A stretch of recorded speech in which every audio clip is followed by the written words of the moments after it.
I mean, it's hard to explain another do. It's just like, just act normal. Act like you've been to a restaurant in your life. I swear. Like, I can't, like, pinpoint, like, some of these people we're seeing right now, it's like they haven't been on, like, in a restaurant or on vacation in the last 2 years since COVID. And you can tell. Yeah. You can definitely tell. It's like, you ever been anywhere? Like, no manners. You know? Hi, welcome to the Modern Waiter Podcast. I'm Marlon Joseph, the Modern Waiter, where we discuss all things restaurant business. Learn something, laugh at something. On today's episode, we talk bar life. Bartenders' do's and don'ts. Reasons why being a bartender sucks and reasons why being a bartender is good. And later on in the show, we'll hear some crazy bar stories. And here to help us is Ashton Hophan. But first, the intro. I'm tired of working deadbeat jobs for lame pay. I'm tired of getting fired and hired the same day. If you know the rules of the game, then you'll stay. And if you don't, then you'll be a pawn while they play. Did I butcher your name? No, you did not. Awesome. It's like the first time ever. It was never butchered up. As usual, I'm joined by my good friend, Danny DeVilla. What's up, people? Listen, I've been wanting to have you on for a long time, so thank you so much for joining us. No problem. She's popped in on a couple shift drinks, but nothing in the studio. I think just one shift drinks, no? Yeah, I only got invited to one shift drinks. I'm usually just sitting at the bar while you guys do it. Well, a special thanks because it's 11 a.m. right now. Yeah. And that's not usually the time for bartenders. No, I know. And yesterday we lost an hour of sleep. I know. Oh, that's right. And she got an impromptu double. Ooh. Yeah, last minute double. Ooh. Yeah. Walking out the door. Ooh. We're like, wait a minute. Walking out the door? Yes. Well, that's just mean. Wait a minute. We have a situation. Go blue. Go blue.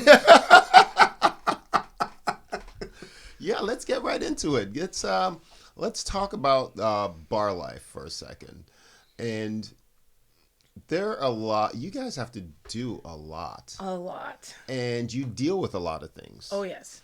Let's talk about some do's and don'ts. Let's educate the people that when you come to a crowded bar, you don't start waving around, tapping the bar. Oh, my God. You know, whistling and calling. Oh, yeah. People whistle at you? Oh, yeah.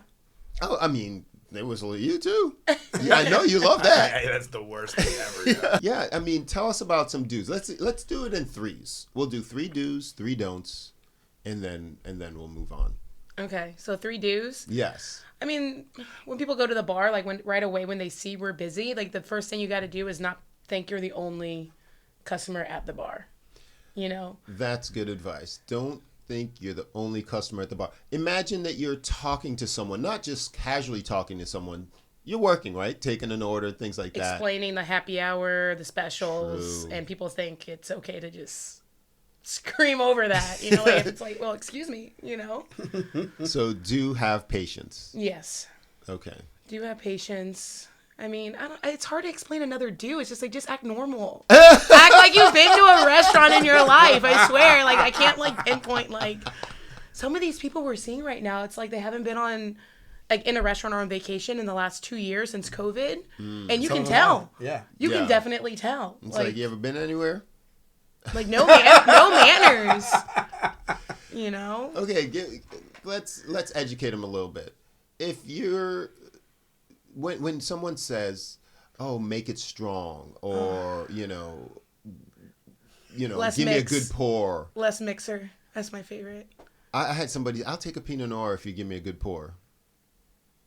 I'm confused. You got me boxed in. Yeah, I know. Especially now, it's like everything's like in the craft. It's like in the mini craft. Go. Yeah, like, I almost want to give them that thing. You know. Yeah, I know. Like put it on the table and I'm pour it in front of them. I'm trying to make that happen. It's not bad. It's not bad, right? You know, it's legit. Yeah. Yeah, Each you're not and going to every get time. cheated either way. It's exactly what it's supposed to be. But then it's a space issue. If I know, you're going to I be know. handling, how many crafts for the whole restaurant and things like that, and then you got to run them back, you got to wash them out.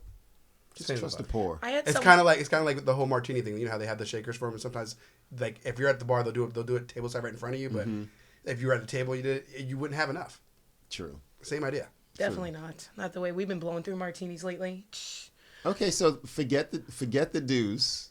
Talk to me about the don'ts, The because there are probably don'ts. 100 of those. Oh, there's a bunch of don'ts. I mean, like these people, like they don't know what to order, or they say they're ready and they're not ready, and then you're sitting there, the world's burning around you, you're like literally on fire, and they're just like, "Oh, I'm ready now," and then, well, what's good?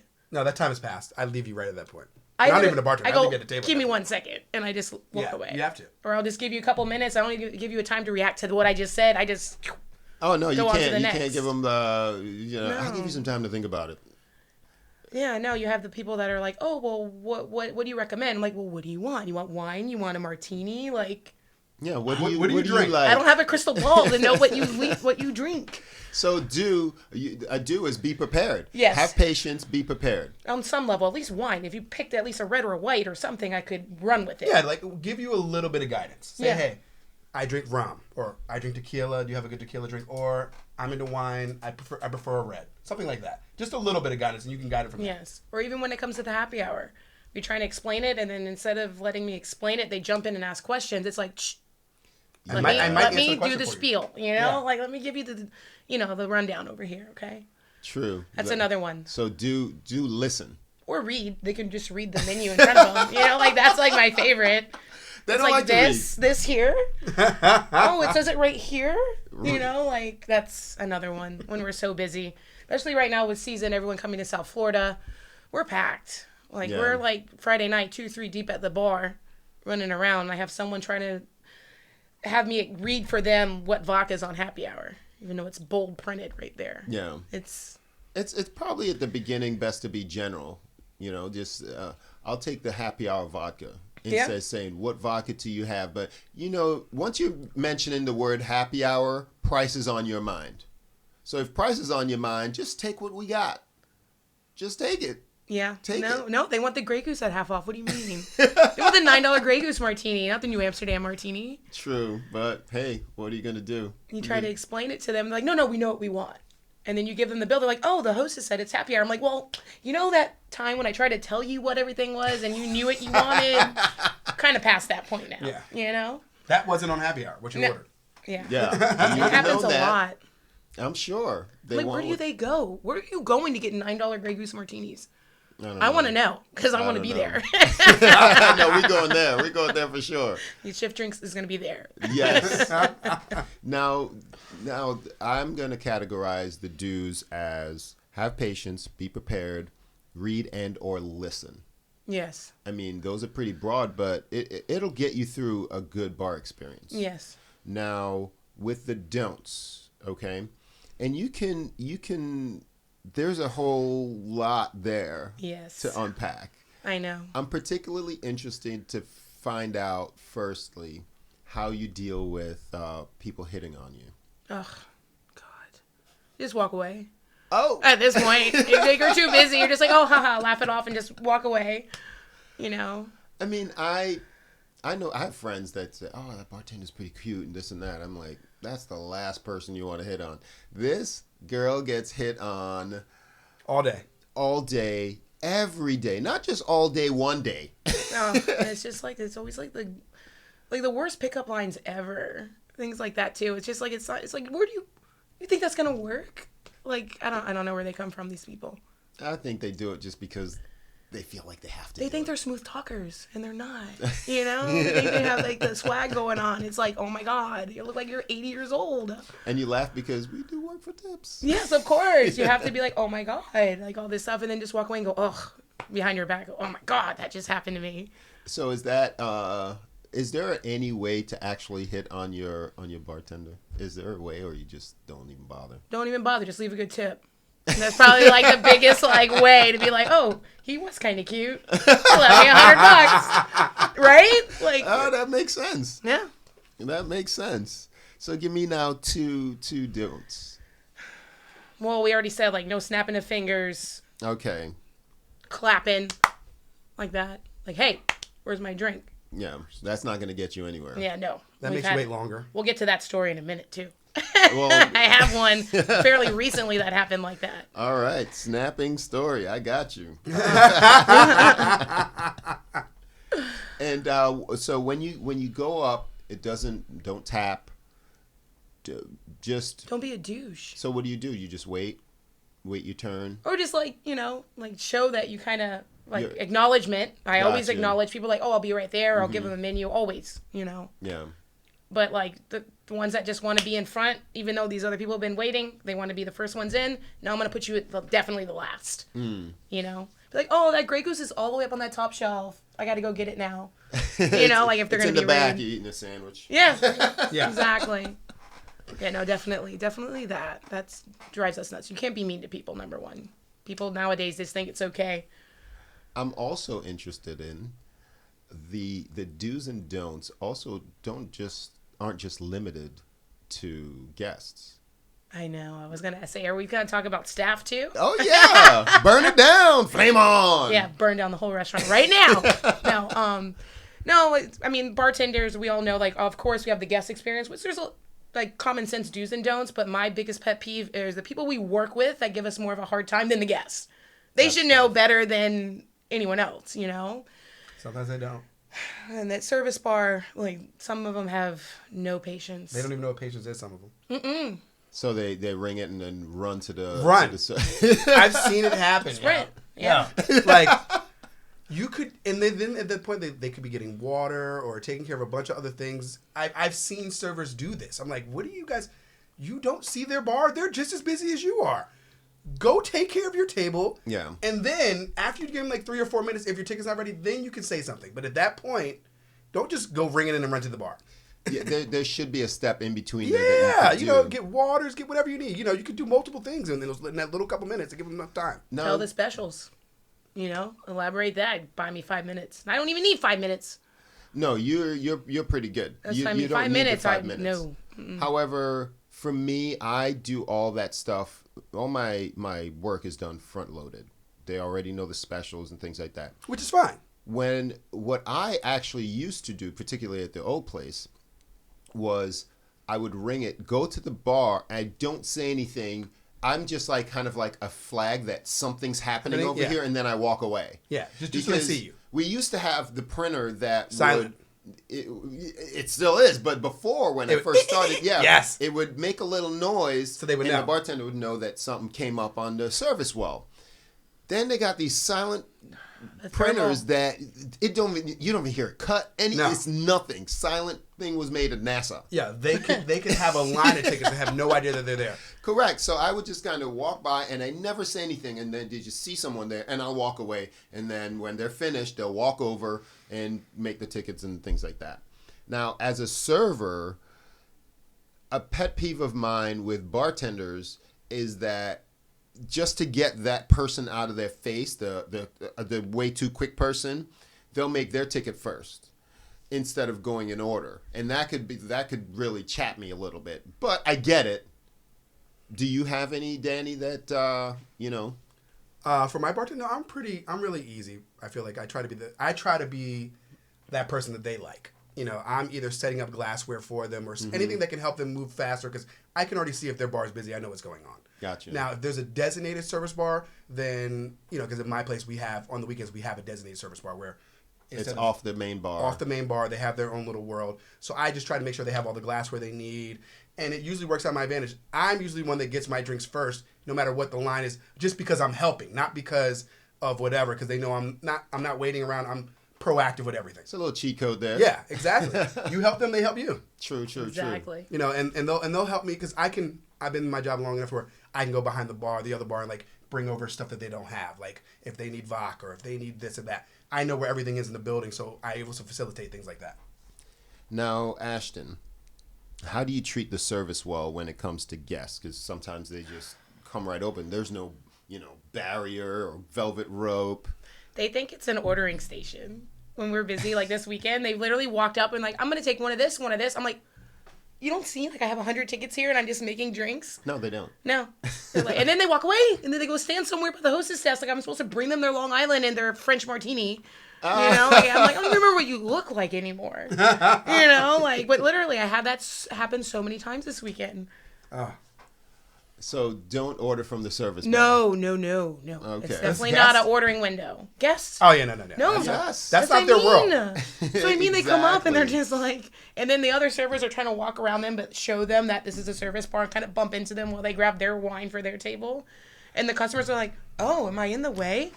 Have you not been anywhere in your life? Yes, you're in the way. Yeah, I know. Oh my God. I'm a little forgiving of that, especially when there's some bars have an actual physical barrier there. And if you cross over, then it's like, oh, excuse me, this is we don't the have a area. barrier. We don't have a barrier. Oh, okay. So I'm a lot forgiving because, you see an opportunity, you want to get in there. So I just stand behind them, and then they get to that notice. little cheap little rope area to make sure it's roped off. Or like, it's where the bar ends. This is where my bar begins. For the size of our restaurant, the bar is pretty small. Yeah. I feel. It's like they forgot we needed a bar. It's like, oh, we needed a bar. Let's just throw it over here. Yeah, it's True. incredible. Yeah, your restaurant is massive, and your bar is not that big. Not that big. And It's a cute bar, but it's not that big. It's No. nice to have a cute bar. It's just a rectangle. like a U. It's Yeah. fine. Well, the way I Easy look to at get in and get out. Yeah, exactly. It's not really functional, though. No. It's like they forgot it had to work, not just look good. With like those little wine coolers, like over, like the customers will always stand there while they're waiting. They're in the way, not on the service bar side, the other side. And I always make the joke when I go to, I'm like, excuse me, I have to get in here. They forgot when they put this bar here, it has to work. And it makes them laugh, but also I'm like, move out of my way, you know? I don't think most bars are functional. No. I mean, They're I usually think not built by bartenders. yeah, because No. You'll see like these, and you're opening doors, or you're even some places will have the doors where they open instead of slide, and you're like, That's ours. yeah, and you're like, can you move? I need to get in. Yeah. Also, I also think one challenge of restaurants are that what we see now wasn't necessarily what was built. Yeah. And then as they expand, they go, oh, we need coolers. We'll put one here and we'll put one there. Problem solved. Not really. No. Not really. So a lot of places don't have the advantage of a complete build out. They add on, and then they just stick things places. They just stick it where they try to get in where they fit in. Get in where they fit in. So let's do one last don't. No, so what do we got so far? We have don't hit on your bartender. Yes. We have So don't much stand fun. in the in the service area. Oh, we said like don't be rude. Like don't be. Don't. Yeah. Okay. Be nice. Don't Yeah, be, be don't, nice. don't be rude. Don't be rude. Don't snap. And you want to tell us about the snapping story real quick? Can we? Oh, we yeah. have time for that? Of course we have time for that. We just started. It was like a couple weeks ago. I think it was like a Friday night, Saturday night, one of those weekend nights. Very end of the shift. Never moved off service bar, so the other bartender was dealing with all these people. Remember the Real Housewives of Fort Lauderdale by the Sea? Always hang out in that one corner. It was like one of those nights. Like it was one of those. You know what I'm talking about, though, right? Yes. It was that group, and this one guy from a table. He wasn't even a bar guest. Was like bothering them all night. Apparently, here it is. We're done. It's like 30 minutes past closing. But if bar people, I'll still give him a drink. Whatever. This guy apparently was cut off at a table. Oh. Right? And that so guy. that's why his wine never made it to him. And then he stands up and he's like, hey, I ordered my wine 25 minutes ago. Hurry up. Oh. I swear to God, I looked up from service bar. The other bartender looked at me with his face, like, her back towards the customer, looked at, like, with, like, I don't know if she was going to cry or punch him or just, like, did that just happen? Because that doesn't happen where we work. No, not Did you usually. hear something? I don't know if I turned into Mama Bear or something, but I told him, you ain't getting a drink here. You're done. You're cut off. That's it. We're already closed. And he's like, oh, what do you mean? Started screaming at me, like, from the dining room. I'm like, I don't care. You can call the owner. You can call the manager. You can call whoever you want. You're not getting a drink here. I go, you take your trash over to that other bar down the street. Oh, I I did. I go, you don't be, this is Yeah. this establishment, we don't behave that way. Yeah. And even, like, everyone at the bar, I thought, like, I was going to get fired. Because I was like, I can't believe in my calmness, though, I never cursed at him with my mouth. I can't believe I was actually professional. I was just more, like, stunned. I'm just like, get out of here. You were stern. I'm like, you're cut off, sir. You've had too much. Done. So You he know? said that from the dining room? Yeah, he was sitting at table 31. That's like, what's the name? As Good as It Gets with, what's his name? Jack Nicholson? And he starts getting, he yells across, it's like, I'll have 2 shell crabs. And then he's talking to the busboy. He's like, I'll tell your waiter. Exactly. But it's just, like, unbelievable. That's a bad, so he did the long distance snap. Yeah. And then as soon as, like, he actually left, the whole bar was just like, oh, my God. Because they've only known me from doing service bar and maybe talking to them. I never talked to those people. Yeah, that group of people that always would come The in. Real Housewives of And now, like, I'm their best See? friends. Now they've told the story that I was going to beat them up or something. They've exaggerated it to no end, but whatever. Yeah, now it's You an urban legend. Yeah, whatever. We like it. Yeah, no, it was. I was proud of myself for not like. Killing him. Yeah. Now that has to be. Listen, you're working, and you see a transition from people being semi-normal or normal, and then you give them a couple of Long Island iced teas or a couple of wines or whatever, and then you get to see the degradation of their behavior. Oh my gosh, I know they change like or they. Sometimes it gets better. They get, Oh, nice I love those and people. happy. They're the ones that forgot how much they tipped, how much they, in a good way. They're just like here. Yeah. Then you get the ones that try to pay the check 4 times.